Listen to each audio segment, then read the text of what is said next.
Bismillahir Rahmanir Rahim. Alhamdulillah Rabbil Alameen. The Lord is my light and my salvation. Whom shall I fear? And yea, though I walk through the valley of the shadow of death, I will fear no evil, for you art with me. Thy rod and thy staff, they comfort me. Thou preparest a table before me in the presence of my enemies. You anoint my head with oil, my cup overflows. And surely goodness and mercy shall follow me all the days of my life, and I will dwell in the house of the Lord forever and ever. Amen. Assalamu alaikum. Welcome to Johnnnie's Bite. It's Thursday. This morning, I have seen, and as I said yesterday, I've seen a lot of conversations about this whole rejection of EX-Gratia by Togbi Apede.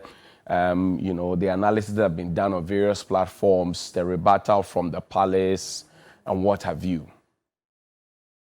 There's one thing that is striking, and for me, which is our national level of hypocrisy. Yes, our national level of hypocrisy. We're talking about not having money. Now, you are giving somebody what the Constitution says, take. The person says, I think we have enough at this time, and this particular one at this time, I don't think I deserve it, so take it back. The person has shown you evidence of giving you the money, and you still send your goons to attack the individual, the noble chief. It's pure hypocrisy. And I've heard some people make the argument that, oh, well, if he's returning the EX-Gratia, then he should have returned all the, the other benefits that he got while he was serving as a member of the Council of State.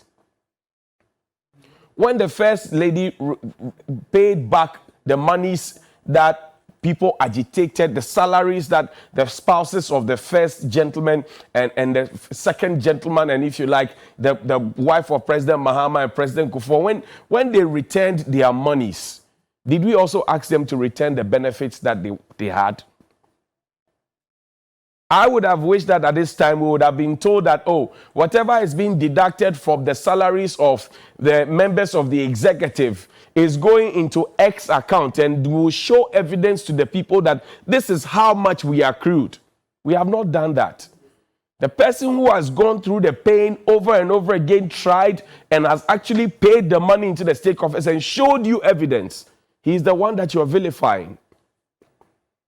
But in the end, that same money will be surreptitiously will be used to pay for something that we are not looking for. And it's painful.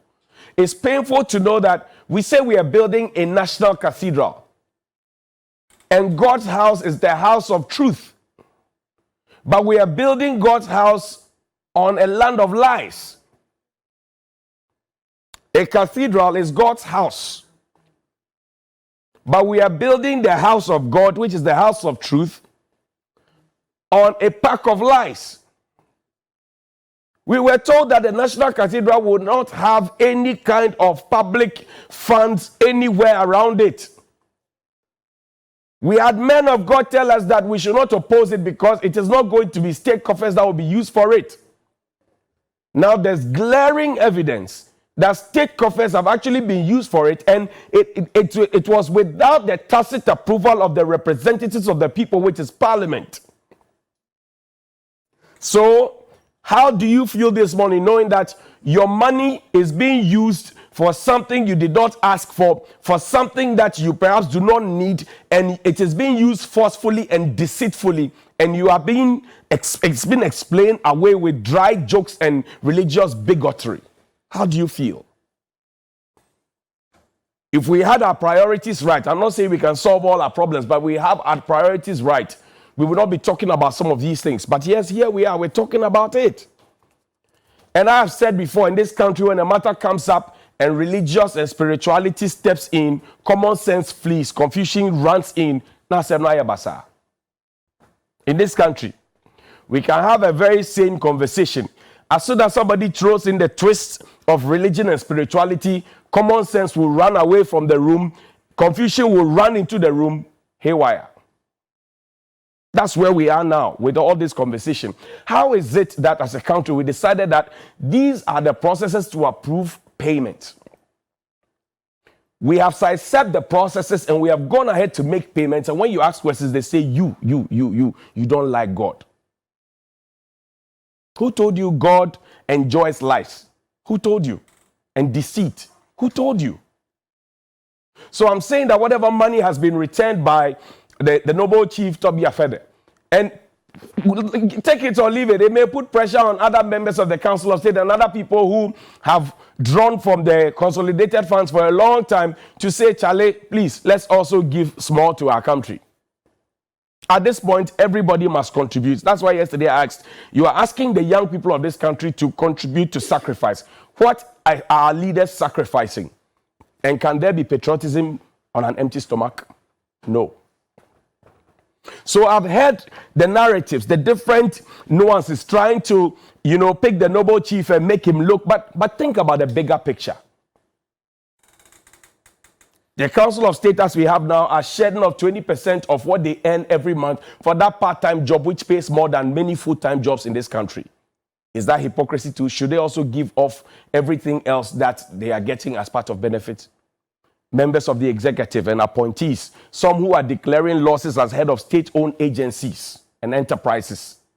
They are declaring losses, yet they have their bodyguards, they have their cooks, they have their garden boys, they have everything. They have their vehicles, they have their weekly petrol allocation, they have everything.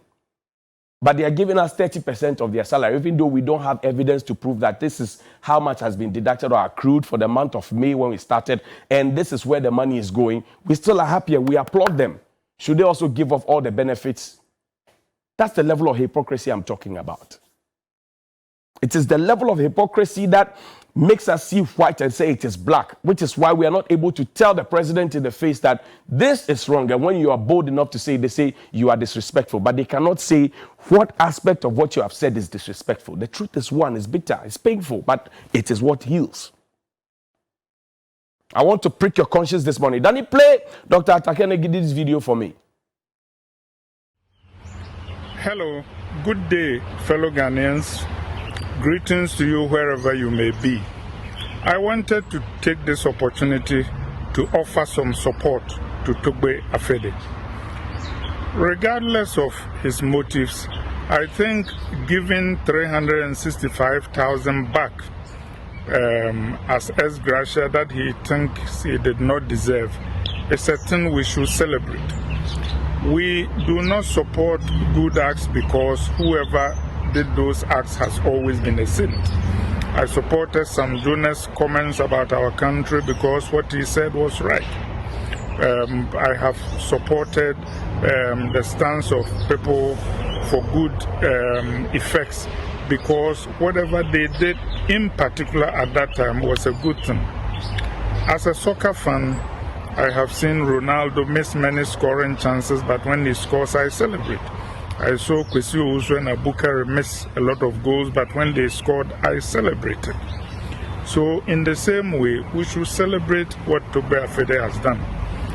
I am hoping that this will inspire more soul-searching and examination of consciences by others who served on the Council of State with him, so that they too can return EX-Gratia that was undeserved.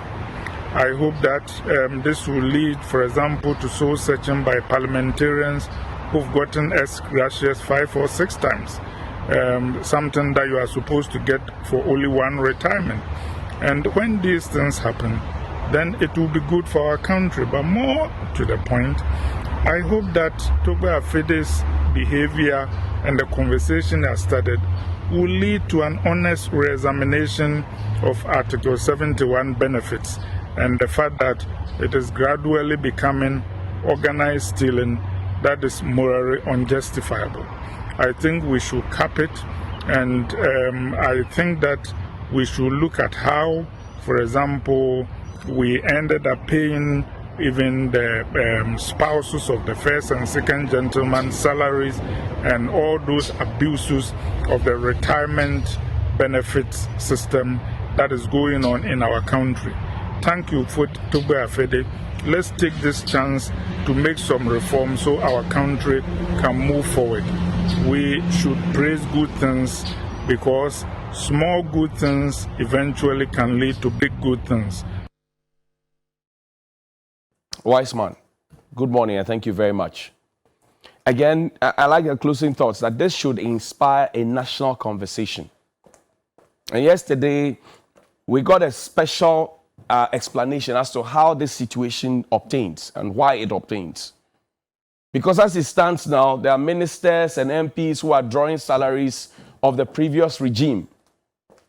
We have not, and the president is enjoined by the constitution to set up the committee to decide what the terms of reference, the terms of employment are. While they are in office, we wait till they have rounded up all their work for 4 years, and then we do the calculation and pay them. So literally, they are taking, if you like, a back pay kind of thing. But what impact does that have on our public purse? We don't have money. That's a complaint. We are broke. We don't have money. We need to charge e-levy. We don't have money. We can't go and borrow anymore. We don't have money. We keep complaining. That's why we are feeding our children with 97 pesos in school today. 97 pesos. What can it buy? That's why we have not been able to pay teacher training allowances, nursing training allowances. We have not been able to pay. That's why we owe NAPCO. That's why the promise of paying part of your rent or your rent has not been fulfilled. The truth of the matter is that we do not have money. So why is it that somebody gives you money that you say you don't have and you are angry? And you say it's hypocrisy. This should start that national conversation. And just like the president will oblige the State of the Nation address, Article 67, the president should also oblige what's going on. And speaking of the Council of State, the Council of State's job is supposed to consider boards. I am reliably informed that the University of Media Arts and Communication Act, which was, assented to by the president, gazetted in 2020, while COVID was on, is still yet to be implemented. That is a combination of the National Film and Television Institute, the Ghana Institute of Languages, and then the Ghana Institute of Journalism. All three have been put together as the University of Media Arts and Communication. As we speak, they have no council. And without the council, they cannot take any meaningful policy decision. None. They can't take it. They can't adjust their school fees. They can't take anything, any serious decision. Is the Council of State now, which will take EX-Gratia in 2024, maybe 2025, are they thinking about that and the numbers of students and how their lives hang in the balance? That's the kind of conversations we should be having. We should be thinking forward, not backwards. We should not be stuck in our old ways and be defending every kind of thing that is thrown at us. You are defending everything, but you are hungry. And you turn around and come and ask for 20 cedis and 50 cedis and 30 cedis. If the situation is better for all of us, you won't have to come and beg me. If you had a job to do, you won't have to come and beg for a job. You have to come and beg for food. Think about it. You are a young person. You are very, very young and energetic. How is it that you wake up in the morning and you have nowhere to go? You have nothing to do. You are not contributing to your personal economy, the economy of your household. You have become a burden on your parents. You have become a burden on the nation. And your best bet is to defend how you are being burdened or how you are becoming a burden. Listen to wisdom. We'll wrap up with this one. It was written in 1957, but it's true today. It says, when you see that in order to produce, you need to obtain permission from men who produce nothing. You want to start a small shoe manufacturing, enterprise. And you need permit of those who have never manufactured shoes before. And they will frustrate you. Pay business operation permit, pay this, pay that, pay that. By the time you finish, if you are going to contract a loan from the bank, the half of the loan would have been gone even before you start the enterprise. And that's the pain of many young people in this country. We are told to industrialize. We are told to get into entrepreneurship. But the real reason is that the banks are not even giving you the loans that you need to even start the business. That's the first one. The second one, you start a small shop, you put a signage there, GRA has come. The local assembly, everybody is coming to you to come and collect what you have not even started. Yet we have a GIPC law that says that retail business should be for indigenous. Go and check. Go to UTC. Go and check the foreigners who are in our local market. We are losing our local market to foreigners. Those who want to innovate and create, which we have been told the payroll is for and they are innovating, they are also getting pressed down. And here we are. Continue the quote. When you see that money is flowing to those who deal, not in goods, but in favors, And I'm talking about the social media army. When you see that men get richer by graft, that's corruption, and by pull than by work, and your laws don't protect you against them, but protect them against you, when you see corruption being rewarded and honesty becoming a self-sacrifice, you may know that your society is doomed. Ayn Rand, 1957. Mapon, good morning.